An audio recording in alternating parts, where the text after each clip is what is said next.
রাজধানীর গণপরিবহনে শৃঙ্খলা ফেরাতে গত বছরের ফেব্রুয়ারি মাসে বেশ ঢাকঢোল পিটিয়ে চালু হয়েছিল বিশেষায়িত গোলাপী বাস সার্ভিস।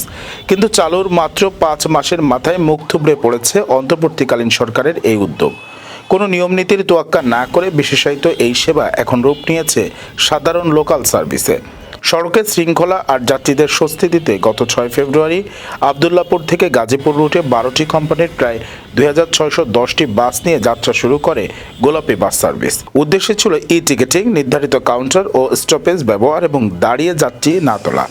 ব্যর্থ হওয়ার পেছনে সংশ্লিষ্টরা বলছেন মূল কারণ রাজনৈতিক প্রভাব এবং বাস মালিক ও শ্রমিকদের অভ্যন্তরীণ দ্বন্দ্ব।